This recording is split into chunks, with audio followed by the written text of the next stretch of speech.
Perkenalkan, nama saya Amanda Siti Alicia dari kelompok 11 termometer. Di sini saya akan membuat video wawancara 3 UKM. Ikutin terus ya. Assalamualaikum warahmatullahi wabarakatuh. Perkenalkan, nama saya Amanda Siti Alicia dari kelompok 11 termometer. Di sini saya akan membuat video wawancara terkait UKM, itu UKM LDK. Dan di sini sudah ada aktivitasnya. Kita izin, aku mau wawancara tentang UKM. Apakah berkenan? Ya, berkenan. Sebelumnya boleh perkenalkan diri dulu teh? Oke, sebelumnya aku mau perkenalkan diri dulu supaya kamu dan yang lainnya juga kenal aku ya. Sebelumnya perkenalkan, nama aku Hanan Alfozia Tila dari tingkat 2 dari UKM LDK. Terima kasih teh. Nah, di sini ada 4 pertanyaan. Oke. Yang pertama, menurut teh, bagaimana membangun organisasi yang solid dan adaptif? Kalau menurut aku ya, yang paling penting tuh kayak kita tetap apa sih, kayak kita tuh berinovasi, responsif juga, terus kayak kita tuh ngikutin zaman sekarang gimana gitu kan, supaya UKM tersebut tuh terkenal maupun mau di kampus ataupun di luar kampus gitu. Yang pertanyaan kedua, bagaimana membangun organisasi jejaring yang autentik dan berdampak? Kalau menurut aku ya, tuh kayak kita tuh ngikutin apa sih, ngikutin lomba-lomba di luar gitu, supaya kita tuh kalau misalnya ngikutin lomba-lomba di luar tuh supaya kampus kita tuh lebih terkenal gitu, mau di kampus mau di luar gitu, kayak gitu sih. Yang ketiga, bagaimana sikap kita dalam menghadapi konflik yang ada di UKM tersebut?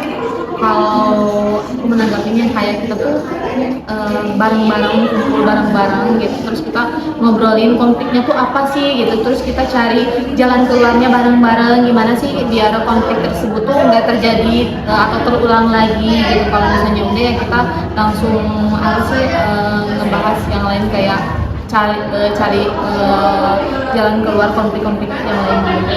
Yang terakhir teh, bagaimana cara kita manajemen waktu dan cara menjalin kepercayaan dan kekeluargaan dalam UKM? Kalau aku sih kayak apa sih, ngadain kumpulan bareng-bareng kayak gitu, ngobrol-ngobrol bareng, sharing-sharing kayak gitu. Terus di LDK juga kan kalau misalnya ada acara kayak gitu kita suka ngadain latihan gitu kan. Terus kalau misalnya latihan tuh kayak kita tuh ngerasa kayak keluarga aja gitu, karena emang seseru itu sih LDK. Kita di sini izin aku ada inovasi buat UKM berbagai kampus, yaitu melakukan kajian rutin di dalam kampus sebulan terus ada kebelakang. Tujuannya untuk menambah ilmu seputar dunia kemusliman dan membangun silaturahmi antara anggota UKM dan serta mahasiswa yang di kampus. Terima kasih teh. Terima kasih banyak. Assalamualaikum warahmatullahi wabarakatuh. Perkenalkan, nama saya Amanda Siti Alicia dari kelompok 11 termometer. Di sini saya akan wawancara UKM yang kedua. Sebelumnya Teteh izin, apakah Teteh berkenan untuk diwawancarai? Sebelumnya boleh perkenalkan diri dulu Teh. Perkenalkan, saya Dinda Dinata, di sini sebagai anggota Unigali. Teh di sini izin, aku mau nanya 4 poin buat UKM Unigali. Yang pertama, menurut Teteh, bagaimana membangun organisasi yang solid dan adaptif?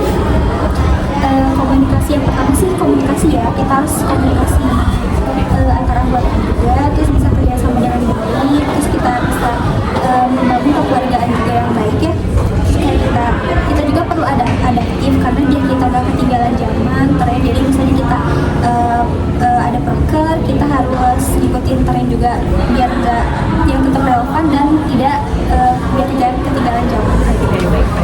Yang kedua, bagaimana membangun organisasi jejaring yang autentik dan berdampak? Bisa dengan kolaborasi dari organisasi yang lain sih, yang tidak meninggalkan ciri khas seninya ya, tarinya kayak gitu. Terus kayak berkolaborasi, terus kayak dia collab dari event-event tertentu kayak gitu. Yang ketiga, ketiga, bagaimana sikap Teteh dalam menghadapi konflik yang ada di UKM tersebut? Kalau konflik itu pasti ada ya setiap UKM-nya. Kita harus terbuka aja sih antar semua anggotanya, terus kayak mendengarkan semua pihaknya, terus mencari permasalahan inti dari permasalahannya, terus menyelesaikan masalahnya secara bersama-sama kayak gitu. Yang terakhir, bagaimana cara Teteh memanajemen waktu dan cara menjalin kepercayaan dan kekeluargaan dalam UKM? Kita harus bisa mengatur waktu sih prioritas ya, terus kita harus bisa manajemen waktu yang baik antara akademik sama non akademik. Terus untuk menjalin kepercayaan kekeluargaan, kita harus berusaha saling terbuka aja satu sama lainnya, terus menghargai pendapat satu sama lain. Terus kayak kalau ada kumpul, kita harus ikut kumpul juga biar terbangun gitu rasa kekeluargaan kayak. Terima kasih Teh atas wawancaranya. Di sini aku izin ada satu inovasi buat UKM Wengaye, yaitu pertunjukan tari atau teater tanpa musik. Jadi cuma mengekspresikan wajah doang dan tubuh dan gerakan. Tujuannya untuk mengasah kepekaan ekspresi, fokus dan komunikasi nonverbal antar anggota. Terima kasih ya. Terima kasih. Assalamualaikum warahmatullahi wabarakatuh. Perkenalkan, nama saya Anda Siti Alicia dari kelompok 11 nanometer. Di sini saya akan mewawancari UKM yang ketiga. Sebelumnya Pak izin saya mau mewawancarai UKM yang berkenan. Boleh berkenan. Sebelumnya boleh perkenalkan diri dulu. Oke, perkenalkan nama aku Ayu Merah Latifa. Biasa teman-teman suka manggil aku Yuni atau enggak Ayu. Aku dari UKM atau Unit Protokol Mahasiswa.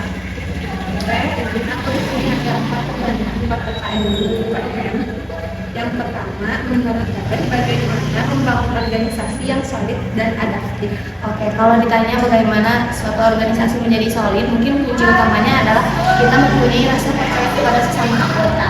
Nah, rasa percaya kepada sesama anggota ini bisa dijalin ketika kita membangun rasa bonding yang tinggi di suatu organisasi. Jadi, ketika kita punya masalah, kita bisa selalu berkomunikasi satu sama lain karena kita udah sama-sama percaya. Yang kedua, bagaimana membangun organisasi jejaring yang autentik dan berdampak? Oke, kalau jejaring mungkin masuk ke relasi kali ya. Di UPM tersendiri kita sudah mengikuti KPM atau Korps Protokol Mahasiswa yang dimana hal tersebut tuh mencangkup beberapa UPM atau KPM di berbagai universitas, sehingga jejaring kita lumayan luas kan ya. Dampak untuk diri kita sendiri mungkin kita jadi lebih apa ya? Kita jadi bisa ketemu sama orang-orang inspiratif yang membuat diri kita ingin menjadi seperti mereka gitu.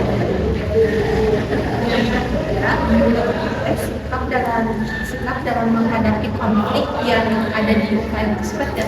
Oke, kalau konflik di setiap UKM itu pasti ada ya. Akan tetapi kalau di UPM tersendiri aku belum melihat adanya konflik. Tapi kita mungkin melihat dari organisasi-organisasi yang lainnya mungkin konflik tersebut memang selalu ada. Solusinya yaitu tadi yang pertama kita harus percaya dan melakukan komunikasi untuk menyelesaikan masalahnya. Yang terakhir, bagaimana cara manajemen waktu dan cara menjalin kepercayaan dan kekeluargaan dalam UKM? Oke, kalau tadi yang kekeluargaan sudah jauh mungkin ya yang rasa kepercayaan itu. Mungkin kalau buat manajemen waktu aku selalu memprioritaskan akademik aku dibandingkan dengan yang lainnya. Ketika aku sedang ada jadwal kuliah dan ada jadwal MC, mungkin aku kan selalu mengutamakan akademik terlebih dahulu. Dan kebetulan di UPM tersendiri kita selalu mengutamakan akademik. Jadi kalau misal emang ada MC di hari itu dan kita mempunyai jadwal kuliah, kita tidak akan memberatkan seseorang yang mempunyai jadwal kuliah. Jadi kita cari orang-orang yang lebih free aja dulu. Terima kasih atas jawabannya. Di sini izin aku ada inovasi buat UKM. Inovasinya itu melakukan kegiatan kepelukan berbicara yang efektif saat acara formal atau non formal sejak anggota UKM-nya itu menjadi berbicara itu bagaimana. Tujuannya itu kita sama-sama belajar berbicara yang baik dan sopan dan efektif. Terima kasih ya Ibu. Ya, terima kasih Teh.